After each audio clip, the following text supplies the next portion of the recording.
Segunda-feira, 27 de março, estamos iniciando mais um programa Opção para a Vida nesse começo de semana. Hoje celebra-se o Dia Internacional do Teatro, Dia do Circo e Dia Circense.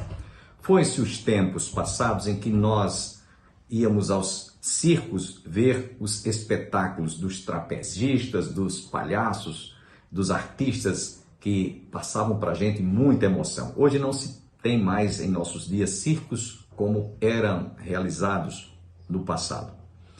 A vida hoje tornou-se um verdadeiro circo para todos nós.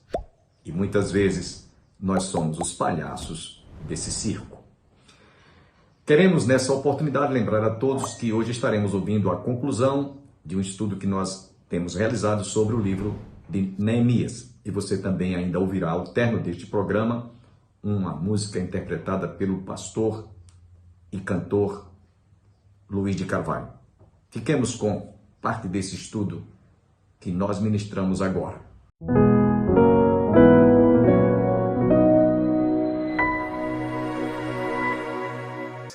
Chama a atenção dos irmãos para essa expressão que ele diz: a boa mão do Senhor estivera comigo.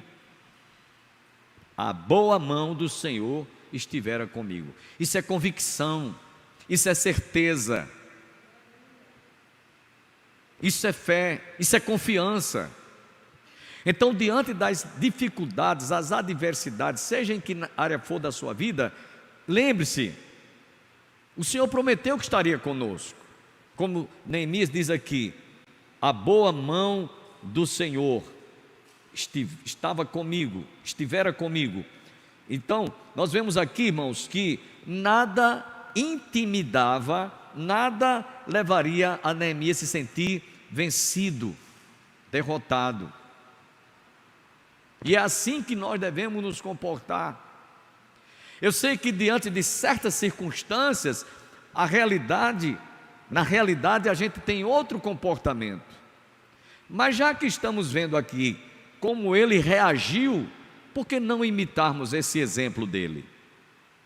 Por que não aplicarmos isso ao nosso coração? E lhes disse, e lhes declarei, como a boa mão do meu Deus estava comigo. A segunda coisa que ele diz aqui é que as palavras que o rei Atarxerxes lhe falara, o rei dera o aval.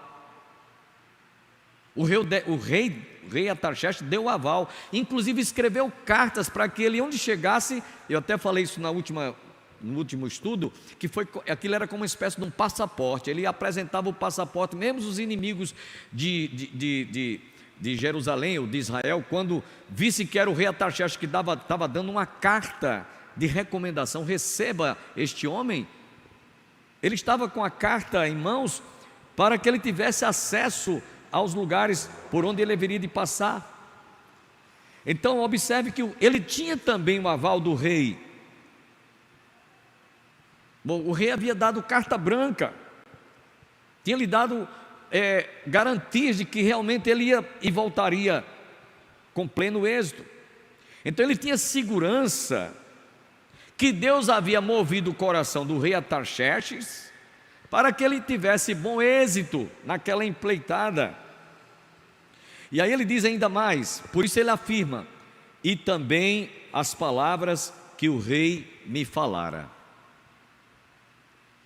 Eu vou aqui usar uma ilustração para aquelas pessoas que talvez estejam passando por algum problema de saúde, e vai ao médico, e às vezes o seu problema da sua saúde não é coisa boa, não é coisa muito agradável, uma notícia meio assim desesperançosa, né? O médico dá um diagnóstico que você está com a doença incurável, ou que você é portador de um determinado tipo de câncer, e naquela ocasião o médico diz, olha, esse seu caso aqui é um caso sério, mas nós vamos lutar para vencer, nós vamos lutar para lhe restaurar, para lhe restituir a saúde. Então essa palavra do médico traz um ânimo, levanta o ânimo daquele doente que está desenganado. Ele chega a se sente confortado, diz, olha, tem jeito, esse CA tem jeito sim, a gente pode fazer uma cirurgia, a gente pode fazer uma aplicação de quimioterapia, radioterapia, e você vai ficar bom. Então o paciente sai de lá como se não tivesse sentindo mais a doença. Tão confortado, ele sai. Então foi esses termos que Neemias disse: o rei Artaxerxes me deu uma palavra que realmente me trouxe ânimo. Em outras palavras, ele estava dizendo isso. No verso 18, né? Ele diz: as palavras que o rei lhe falara, o rei dera esse voto de confiança, e ele tinha segurança de que Deus estava usando o coração do rei Artaxerxes para abençoá-lo. Por isso que ele disse: e também as palavras que o rei me falara. Tinha a boa mão do Senhor e a palavra que o rei lhe falara. Irmãos, nós não podemos nos sentir derrotados, fracassados, deprimidos, diante de situações ou notícias que deixam a gente de baixo astral, como a gente costuma dizer. Lembremos-nos que maior é aquele que está conosco para nos dar a vitória. Louvado seja o nome do Senhor. No verso 19, então, surge aqui alguns personagens que estavam tentando impedir que Neemias levasse avante a obra. São dois personagens, Sambalá e Tobias, e surge um terceiro aqui chamado Gesem. Diz aí o texto, verso 19: Sambalá, porém, o horonita, e Tobias, o servo amonita, e aí surge agora um terceiro, e Gesem, o arábio, quando o souberam, zombaram de nós e nos desprezaram e disseram: que é isso que fazeis? Quereis rebelar-nos contra o rei? Eram dois apenas, mas agora veio um terceiro. A gente aprende aqui uma lição, meus irmãos. Geralmente, as pessoas que se levantam como adversário, como inimigo, elas, quanto mais juntar gente contra aquele que está enfrentando a dificuldade, para eles é como se fosse uma vitória. Tem pessoas que têm prazer, né, em se levantar e arregimentar pessoas para se levantar contra você. Tem pessoas assim, parece que elas se sentem promovidas, parece que elas se sentem bem. Foi o que Sambalá e Tobias fizeram, foram atrás de Gesem, o arábio. E aí, meus irmãos, eu quero chamar a atenção de vocês para um fato importante que a gente precisa de aprender aqui. Segundo a geografia de Jerusalém e do Estado de Israel, é um estado pequenininho. O Estado de Israel é pequenininho. Se eu tivesse um mapa aqui, eu ia mostrar para vocês. É pequenininho, bem pequenininho mesmo, menor do que o estado de Sergipe. É um filetezinho de terra. Agora preste atenção. Ao norte, Israel tem o Líbano, que é arqui-inimigo de Israel. Ao sul tem o Irã, o Iraque e a Líbia. Ao oeste tem a Jordânia e também o Egito, já quase no sul. E ao leste, o mar Mediterrâneo. Então, Israel sempre foi cercada de inimigos, sempre. Nunca deixou de haver inimigos e adversários contra Israel. Na época, eram os filisteus e assim por diante.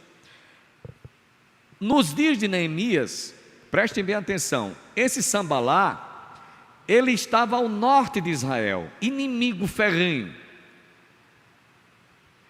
Ao leste estava Tobias, e ao sul estava o Gesem, o arábio.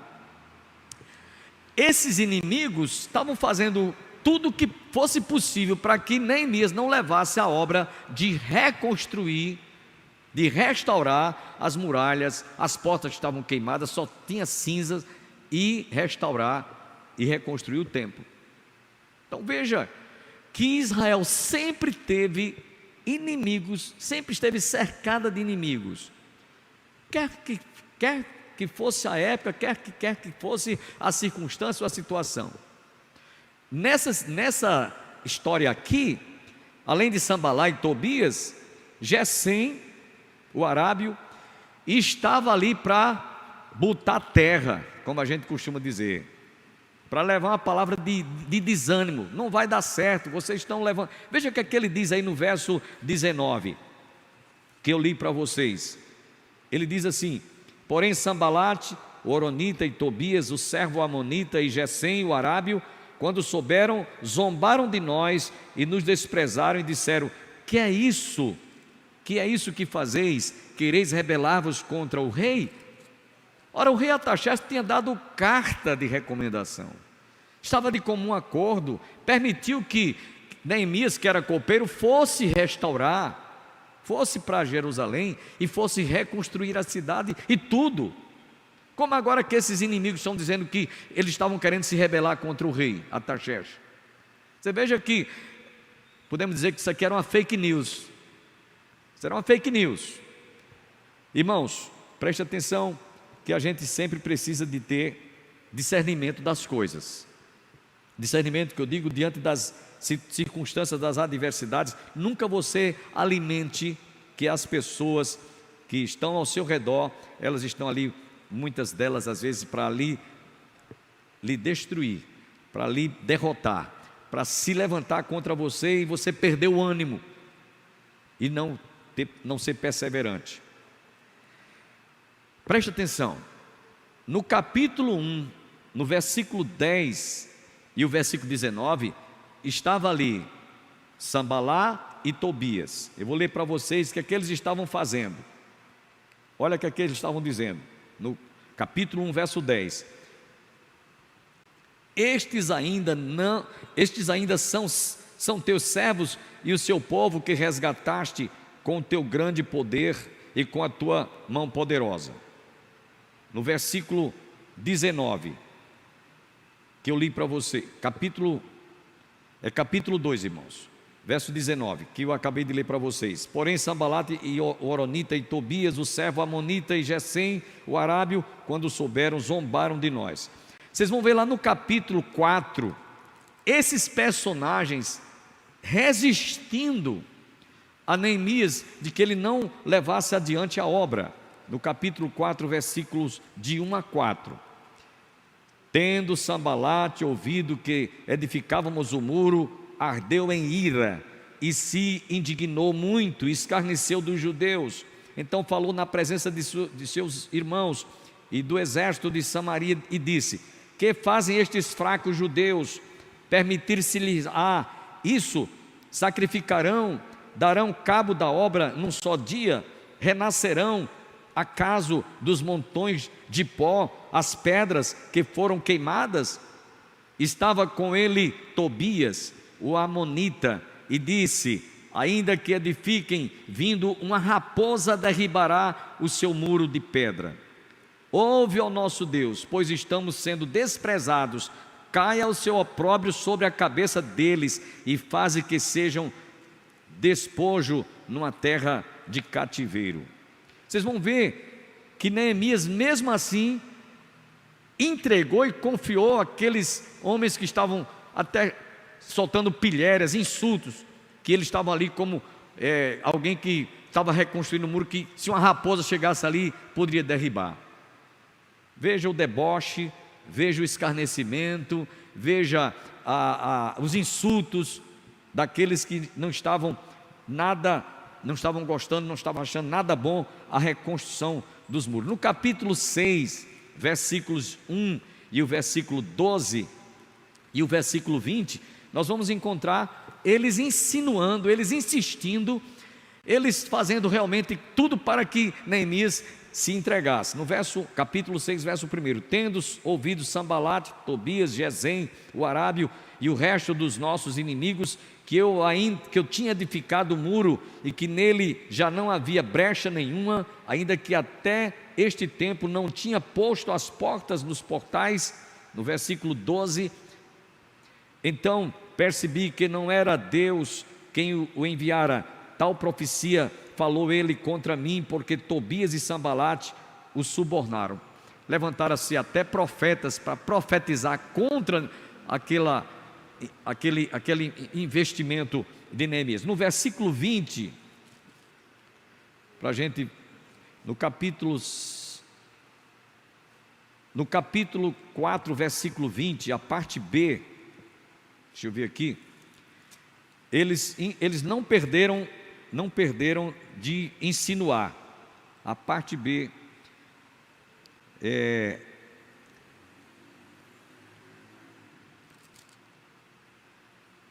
versículo 20, eu acho que é do capítulo 5 ou é capítulo 6.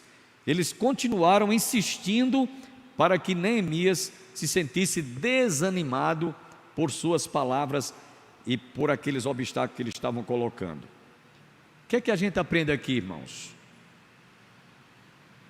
As dificuldades podem ser normais, naturais, como aquela que nós citamos no início desse estudo, um terremoto, uma enchente, uma coisa, e outras circunstâncias ou adversidades podem ser provocadas por situações as mais adversas daqueles que se levantam contra a obra de Deus, ou contra o servo de Deus.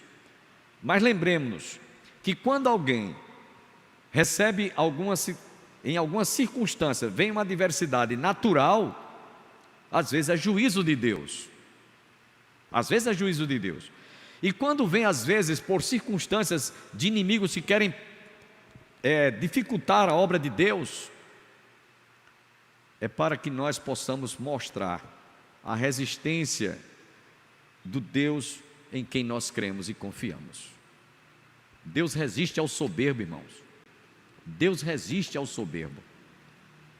Esses personagens aqui, Sambalate, Tobias e Gesem, eram inimigos de Neemias, mas antes de serem inimigos de Neemias, eram inimigos de Deus.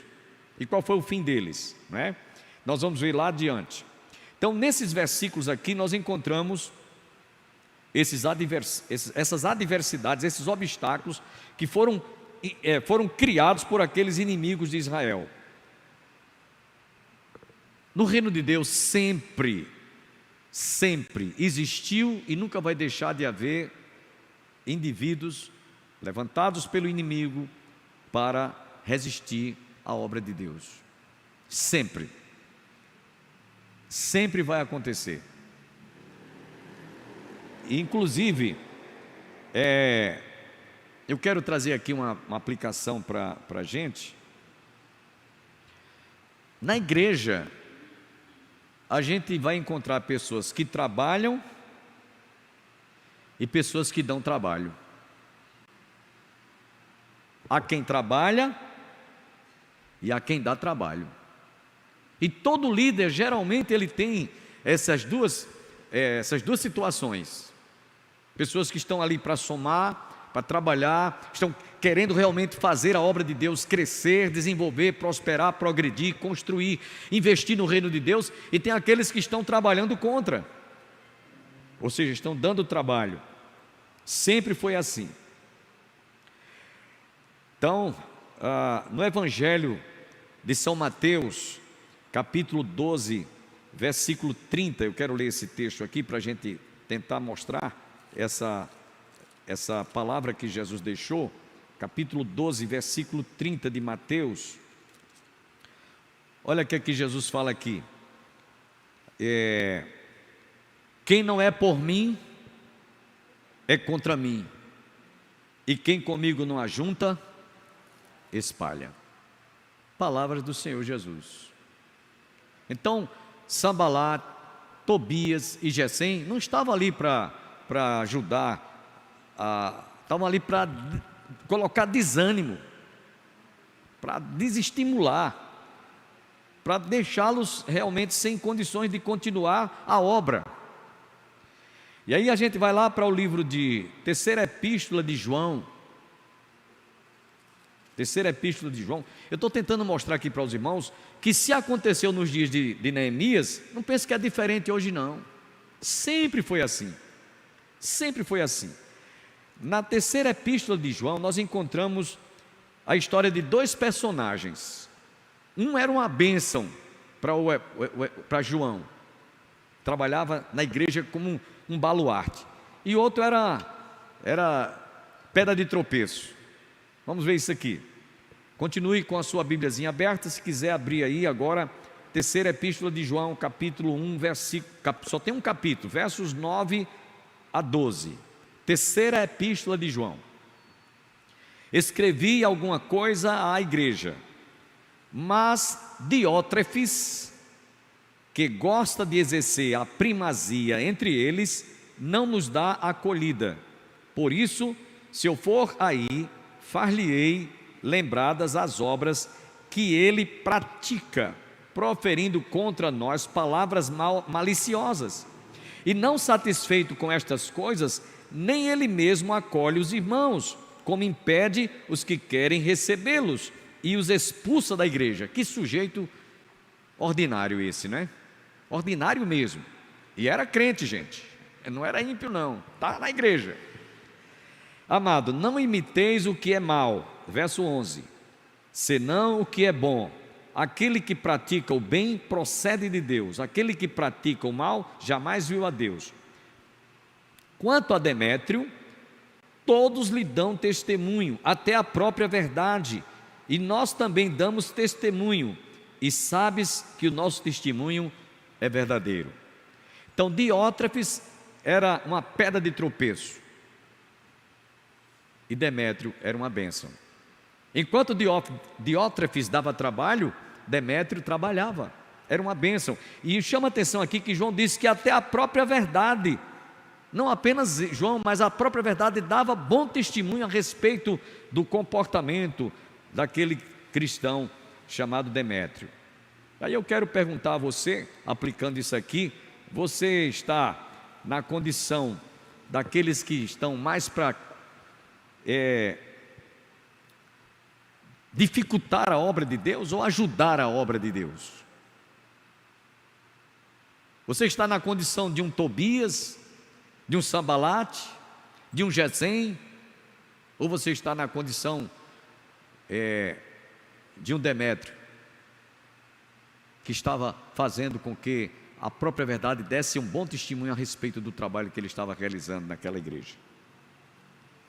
Então, meus irmãos, lembremos que esse exemplo de Neemias deve ser aplicado em nossos corações para os nossos dias. E finalmente no versículo 20, para concluir, versículo 20, olha o que é que diz aí no verso 20. Então lhes respondi: o Deus dos céus é quem nos dará bom êxito. Nós, seus servos, nos disporemos e reedificaremos. Vós, todavia, não tendes parte nem direito, nem memorial em Jerusalém. Observe, irmãos, adversidades, dificuldades, adversários, inimigos, tudo contra um líder que precisava realmente de ter alguém ali para lhe dar força, para ele levar a efeito a obra de reconstrução. E esse homem, mesmo em meio a todas essas adversidades e adversários inimigos, ele não perdeu a esperança diante de tudo isso. Nunca perca a esperança de confiar, de depender de Deus. A confiança em Deus, meus irmãos, podemos dizer que é a coluna principal que nos faz triunfar diante das adversidades. É a âncora. É a âncora que leva a qualquer um que esteja se sentindo acossado pelas circunstâncias a superar e a vencer os obstáculos. Concluindo, meus irmãos, Jesus disse, foram palavras dele: no mundo tereis o quê? Aflições, mas tende bom ânimo. Eu venci o mundo, e vós também vencereis.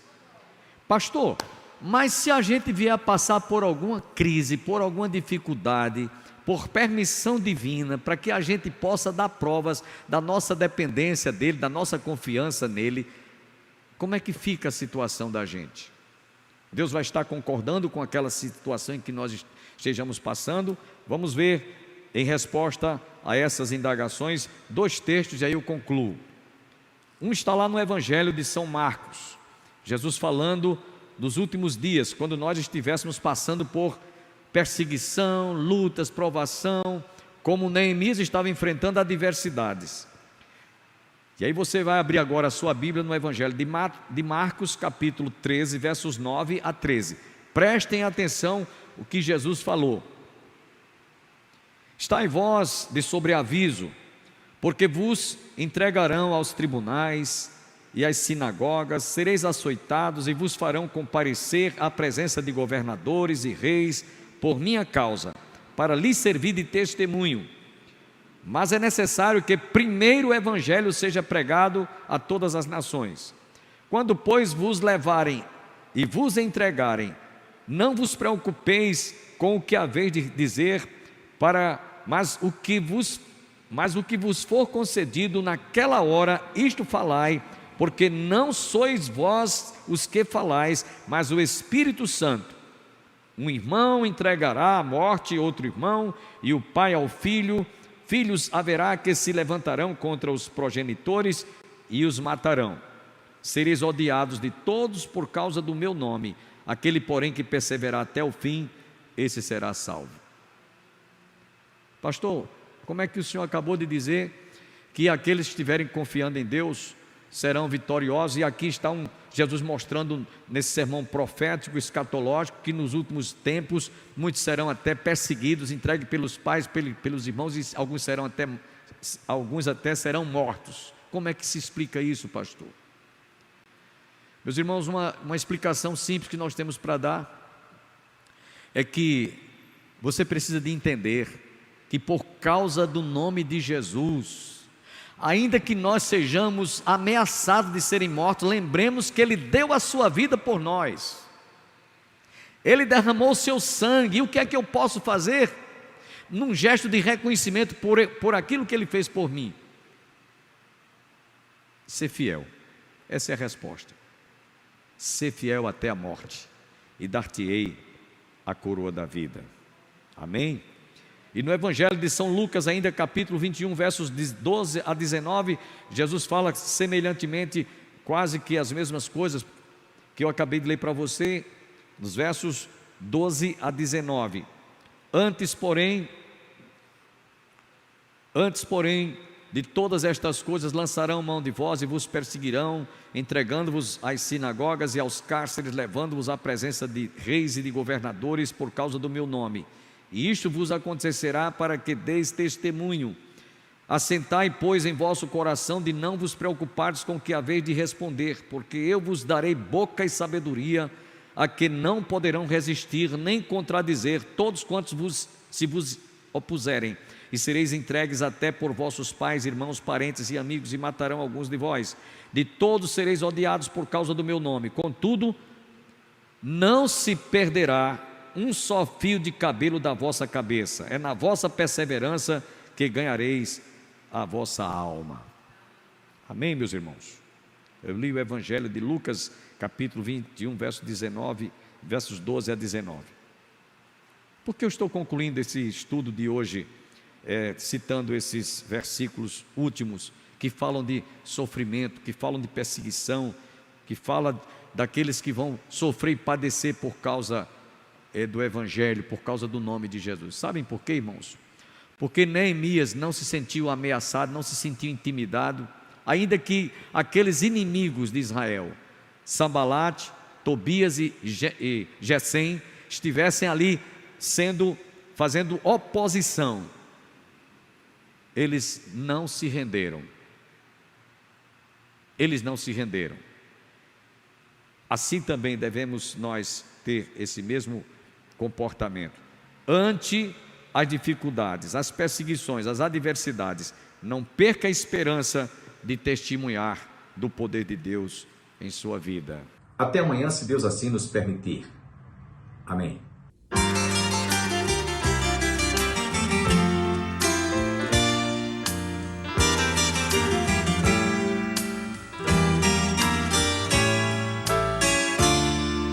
Nas noites silenciosas, no perfume de rosas, eu vejo teu poder, Senhor.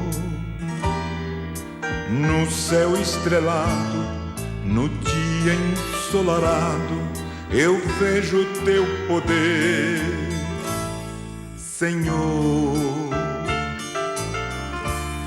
Na expressão da verdade, na forma de humildade, eu vejo teu poder, Senhor.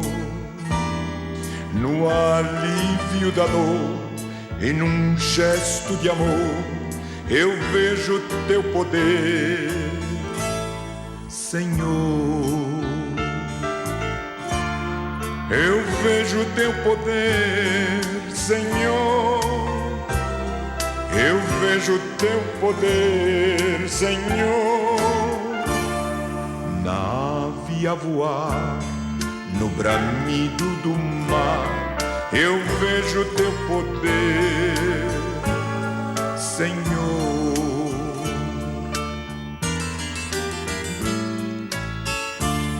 No puro pensamento, no fiel sentimento, eu vejo teu poder, Senhor.